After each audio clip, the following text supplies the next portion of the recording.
I'm going to request well. So, um,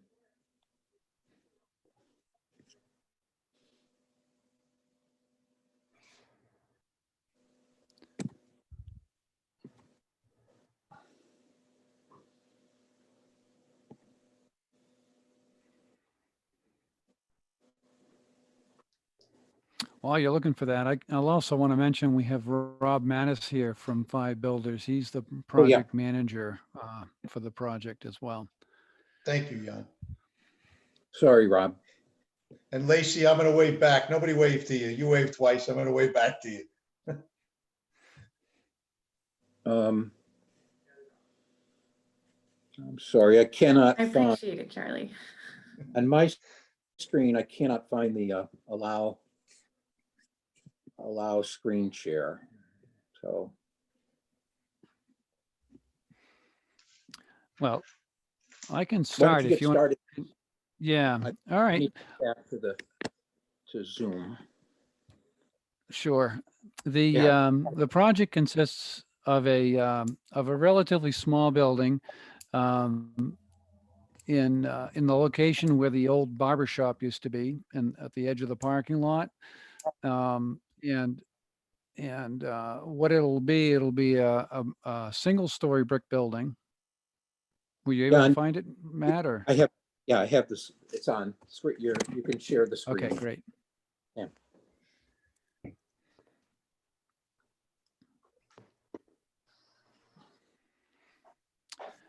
So the building is about it's about 30 feet wide and about 16 feet or so deep. I might get those dimensions wrong, but we'll see it on the next plan. This is the site plan here. The parking lot is on the bottom of the page. I don't know if everybody can see that or not. And there is ArtSake framing is in this location here. You've got two fish is up here. Yeah. That's the coffee, right? I'm sorry. Capacity. And right, capacity, right. And in any event, the building is going to be fronting on the parking lot, facing towards the water. There'll be entrances. There'll be two sides, and then one center area that's going to be more of a logistics side with like a water heater and maybe some cleaning supplies, things like that, an electrical entrance. There'll be a handicap accessible ramp on the left-hand side of the building and a stairway to get up. Now, the reason for that is that the finished floor of this building is going to be up about 3 feet above the existing grade to meet all the flood requirements that we have for this particular building. And the ramp system is obviously for ADA accessibility. There'll be a sidewalk in front of the building at grade, and then a deck in front of behind that that'll access the actual restroom spaces. One other thing that'll be part of this is there will be a EV charging station located to the spaces to the left of the building, or to the I guess on this plan to the west, and that'll serve potentially up to 2 cars. There'll be some signage in these 2 locations that'll be for EV parking only, and time limitations and things like that. The next plan is the floor plan. I'll quickly show you that. As I had mentioned, the building itself will have a men's side and a women's side, and a mechanical storage space in between. Stairs, and then the ramp system on the other side, and then the front porch or deck area in front. The exterior elevations, which may tell a little bit more for most people. As you can see, this is the part, the elevation that's south elevation that's facing the parking lot. The front porch, the access doors into the restroom areas. This will be from the east elevation. You'll have the staircase going up. There'll be actually covered porch in the front, and then the restroom facility itself. The west elevation will have the ramp system. to access the space. There'll be 2 windows. Now, all the windows in this facility will be have a coating on them, so you can't see in. They're there more for architectural elements than anything. And the north elevation that faces the back of capacity and those shops will also have 2 windows. Again, the same deal. Those will be blacked out so you can't see into those spaces. The building itself will have brick and a granite base, a granite foundation, or it'll be a veneer, but it'll be a concrete foundation, but with granite veneer on it. One other thing that I hadn't mentioned, and that might be an important element here, is in terms of construction, is the entire building, because of the poor soil conditions, will be sitting on some wood piles. So the wood piles will need to be driven in the early part of the project in order to be able to cast concrete on top of the pile to make pile caps and put the foundation in, supported by the piles. So that, I think, from an overall perspective, might be an important point for some people. And I think that's pretty much it for the overview of the project. Be happy to turn it over either to Matt or to Charlie in terms of what their approach is going to be. Charlie and Rob, do you want to? Well, my name's Charlie Frattini. I run FI. I own FI, part owner of FI Builders. And we're excited to get this project started and moving forward. And I've met with a few of the abutters already. And Rob is really integral into the project. Rob Mattis is my senior project manager. He's also running this from the field. So Rob, I'm going to turn it over to you, ask you to talk about schedule, especially with piles and how notice that we could give and how it's going to affect for at least 2 days, but not too long, the area and the abutters, as well as the logistics plan that we've tried to establish. Sure. And Matt, can you allow me to share my screen so I can pull the logistics plan up? So we can start off with schedule. You know, one of the early parts of this project, as Jan mentioned, is going to be driving the piles into the ground for the foundation. And that's going to be one of the louder portions of the project when we drive those in. So right now, we're looking to get that started probably early November, and we will be sure to give notice to everybody so you can expect, you know, the day that we'll be driving piles in. There is a chance too, Rob, not to cut you off, but you know I'm going to do this. You work for me, so Yep. It's going to happen occasionally. There is a chance that we're going to be needing to get into some of the abutters' property. We'd like to take some pre-construction photos if you'll allow us to, just prior to starting the pile driving. I want to make sure that if there's no questions to what's going on in your property, that everything is either good or not good now, and nothing is being affected by the pile driving. Go ahead, Rob. Yep. Okay, so yeah, and then the other thing that we wanted to talk about too was hours of operation. We the working hours for the job are set at 7 o'clock in the morning until 5 o'clock at night. And again, with some of the noisier portions of the project, we're going to try to give you guys ample heads up before days before it happens, so we're not catching anybody off guard. Same with the any of the utility shutoffs that may need to occur during the project. We will be sure to schedule it. You know, we want to make sure we don't catch you in the middle of the shower when we're cutting into the sewer line. So again, we'll try to make that in the middle of the day when everyone's at work and give everybody notice. Am I able to share my screen now, Matt? Yeah, you should be able to. Okay.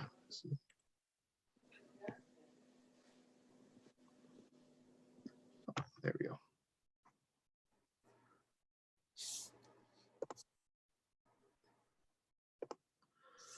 Okay, so here's our logistics plan. So over here is where the construction site is going to be. And we are going to install a chain link fence around the area of the construction site. That way, for security purposes, nobody can get inside and play around when we're not on site. Trucks will enter in, go in the flow of traffic, through the parking lot. We'll have a gate here. And then we can exit through here and continue out so we don't disrupt the flow of traffic. It is our goal to leave these parking spaces accessible and to have an alleyway here so a car can fit through, and have this alley also accessible throughout the project. Now, just note, Rob, this is a proposed plan. Yes. We are talking to some of the abutters to make sure that they're comfortable with it, but this is what we propose for the success of the project. Correct. This is what we propose. As well as taking up as necessary some of these parking spaces, again, with a construction fence for our laydown area. And we're just going to take, our proposed plan is to use what we need when we need it. So we can shrink this area if we don't have a lot of materials to store on site. And during some portions of the project, when we have more to store, we may need to have as much as 12 spaces. Initially, though, there is a need and a requirement by the town that early November, there's an event going on. So we would initially take up 2 to 4 spaces and leave the remainder. If we can leave it to 2, we'll just try and hold the real estate for 2. But we're not here to inconvenience the parking for any of the abutters or the town itself. And we'll work with each of you to make sure that we can give you as much as we can and only use what we need when we need it.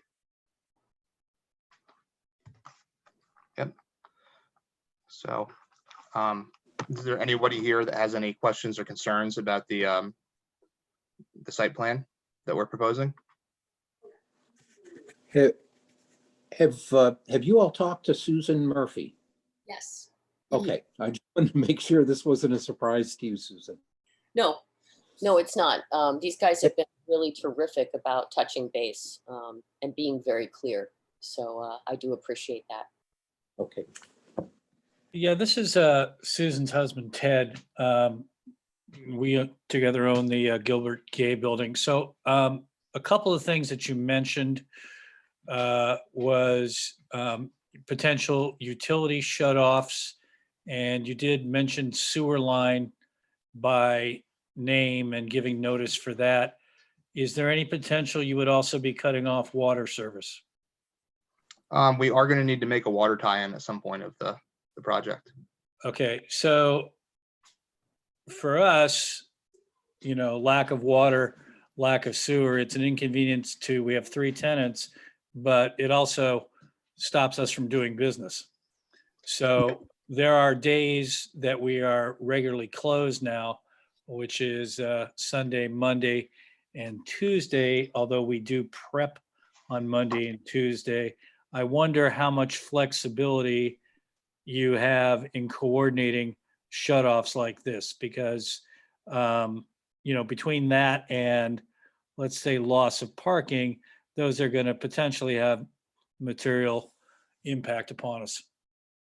Ted, I appreciate your question. And one thing you'll find, I'm a high-rise builder from New York, and I'm used to abutters being 6 inches away from me and working closely with them to make sure that their lives are as impacted as little as possible, even though there will be an impact. I appreciate you telling me that the days that you have availability, Monday and Tuesday, and I can assure you that my team will work very closely with you and the rest of the abutters to minimize any disruptions and work within your schedule where possible. So Rob, you're taking notice of this and you're noting all this down. So we will make certain, and we talk to our plumbers and our excavators for the tie-ins for the water, that we work around your schedule, because right now at this time of year, it might be Monday, Tuesday. There'll be other times where it's maybe a Wednesday and a Friday. It'll be difficult to mandate it on a weekend, because weekends, although may be better for one, it'll be worse for others. But we will work with you as best as we can, with the exception of an emergent condition. If something should happen and the water's off for whatever reason, it's not just one of many infinite scenarios that can occur. A water line isn't where it's supposed to be laid out by the underground markings, and it's 3 feet to the left, and we drive a pile through it. That's something that we're not, obviously, is an emergent condition, and we can't control that. We try and control these issues as much as possible. But we will communicate with you constantly, more than you're probably accustomed to, and make certain that you're not impacted, or impacted as little as possible. The other thing, I appreciate that, Charlie. we have a reputation for frequency of our communication, so don't be shy. The other thing is you did mention pile driving in early November. And if I understood correctly, you're talking about probably 2 days of that. Did I understand that correctly? I've done quite a few piles in my career. There's only 15 piles on this job. It's going to take longer to set up the equipment and take it down than to actually drive the piles. I'm hoping. We don't know what's in the ground. For all I know, somebody might have dropped 10 yards of concrete right in the way of a pile, and then I got a headache. But Sure. that being said, it's a rather quick operation. I can't guarantee you 2 days, but it's going to be a quick operation. Again, if we can schedule that days that the coffee shop is not open, all things being equal and barring any unforeseen exigencies, we certainly would appreciate that. As we get closer, I'm meeting or having a meeting with my pile driver tomorrow, actually, and I'll have more information for you. Or Rob will be the point of contact for this. I'll be secondary point of contact, unless it's an emergency condition. You can call me anytime. But we'll have more information for you by the end of the week. And just so you know, Rob has been tasked not only with managing this project, but with keeping the relationship with all of you abutters. And you will be getting a weekly report describing what's happened, what's going to happen, and what will happen in the near future. So this will be an email that'll be sent out. It'll be a blanket email where you can always respond and ask questions, but you will know real time what's going on.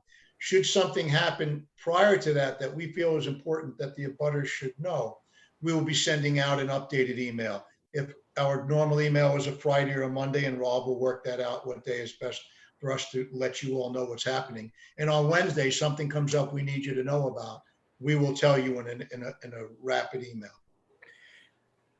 Thank you. Excellent. I appreciate that. The last thing I have in my notes here from Rob's talk here is that you mentioned that there is a shopping event that's going on in the town of Damariscotta. That's the early bird shopping day. That's typically been a high traffic day in town. That's on November 7th. So I believe that's a weekend, but I may be wrong. But It's a- It's a Saturday. The town has advised advised us of that in the pre-construction meeting. We are aware of it, and we're going to do everything we can not to take any spots up by the 7th, Okay. with the exception of the location of the building. Great. Thank you.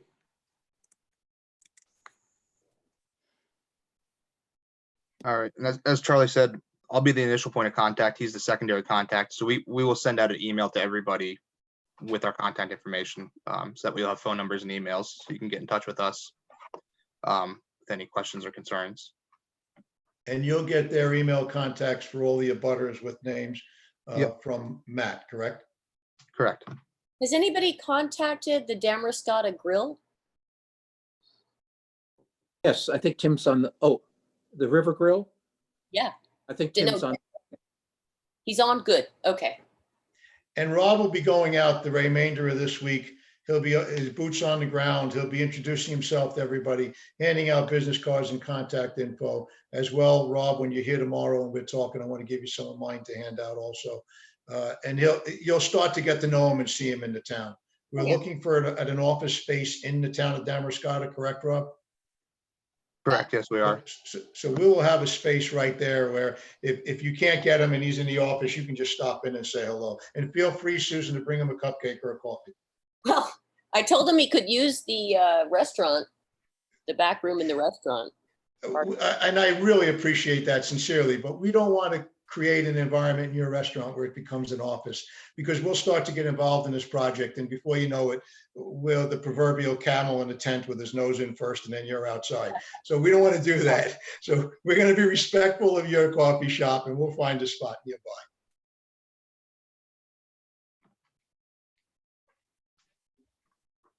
Rob, anything else to add? No, that's all I've got for my part. So hours of operation are 7 a.m. to 5 p.m. I don't see us working, with the exception of pile driving, I really don't see us working past 4. I can't speak for all of my subs at this point in time, but I don't see that happening. There will be a potential break in the schedule through the winter. We're trying to get the masonry work in. We're trying to get the concrete work in relatively quickly. So we're moving fast on it. Jan, as an aside, you'll start seeing submittals coming this week. So you can, and a submittal schedule as well. But going back to the hours of operation, we don't anticipate working past 5 unless, again, there's an emergent condition, something that forces us to stay late.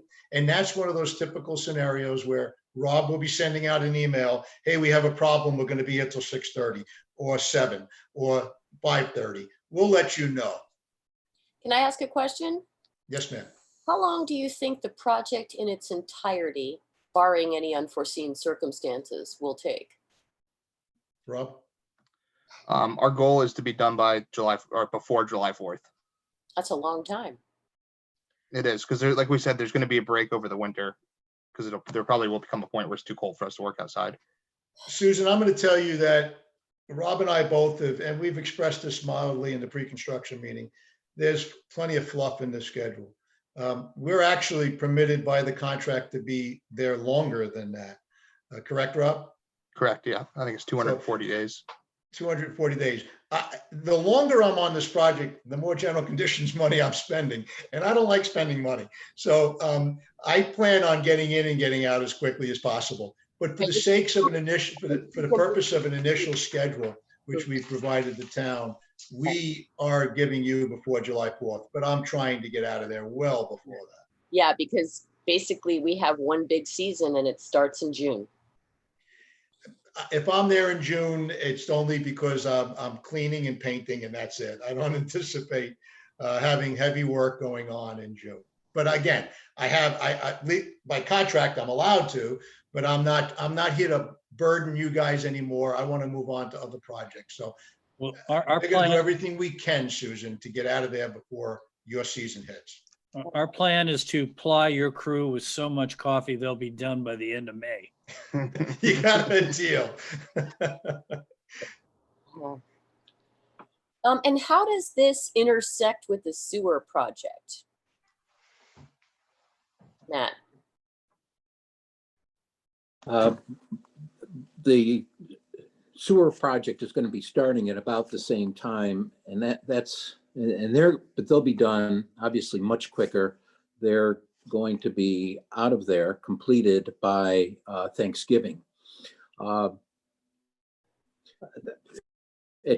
on site at the same time because we have to add the sewer service for the restroom, but both Chase and Phi will be working together throughout. We met with Chase on Friday morning and went through their logistics as far as parking is concerned, which I think is a issue for this is there. We're going to allow them to use boater parking that's adjacent to the town launch, not the double spaces, but the boater parking adjacent to the waterfront, and maybe a couple other spaces adjacent to this rhombus that Rob has on the screen here. So But they have the same instructions to minimize their need for parking, especially on weekends. So my question though is that project may require the sewer being shut off. Are we coordinating with them as well? Like, They won't require the sewer to be shut off. Okay. They may ask you not to flush for a few minutes, but they do not require any interruption to the utilities. Okay, great. Thank you. And they'll be doing section by section. And the idea is, again, to leave the maximum number of parking spaces open at any given time. So they're not going to be doing the whole lot at once, the whole sewer project at once. They'll be doing section by section. Right, that makes sense. Thank you. Sure.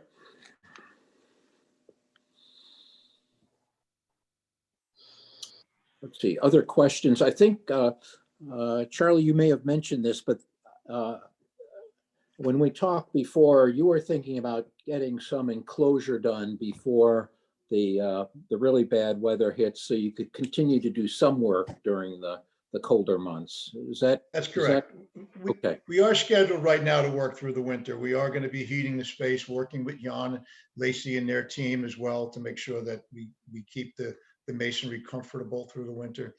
Our intent is to start the pile driving in early November, minimizing any impact on November 7th, obviously.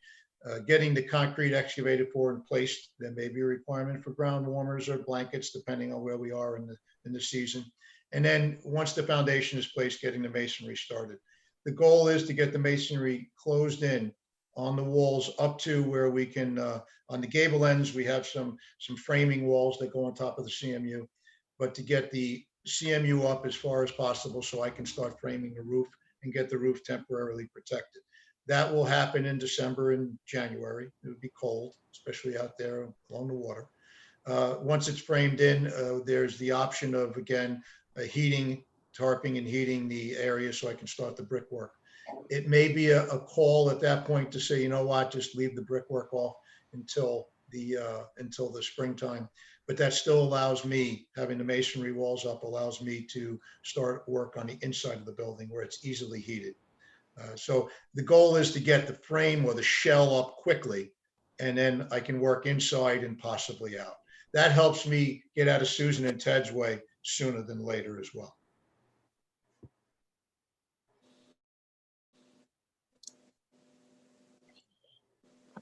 very good. Let me just make sure nobody has asked questions in the chat room, and I don't see any. Does anyone else have any questions? You'll see the project come together fairly quickly. They'll be on site. Phi will be on site next Monday. And then all that Charlie described will happen in pretty quick order after that.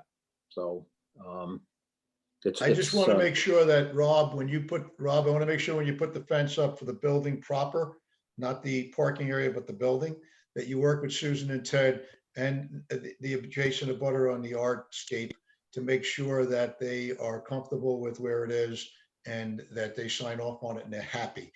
If not, make any adjustments. As long as it works with the building footprint, we can still build. Let's just make sure that we give them what they need to continue to operate, and we can still build our building, okay?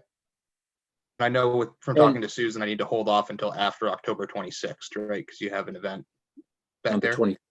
24th. 24th. Okay. So the 26th, I'm expecting Newcomb to have fence delivered.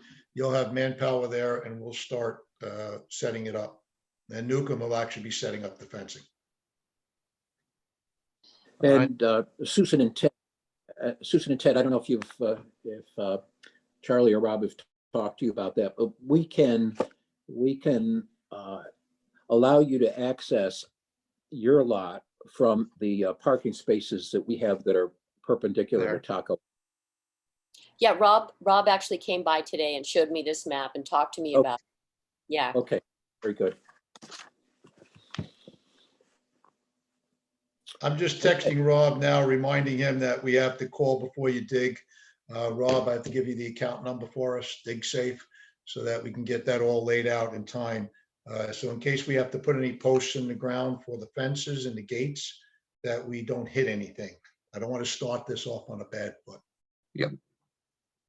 Let me just add in one caveat, and I don't know if it affects this part of the town, but Dig Safe does not do the water lines. I think the sanitary district does their own markings for that.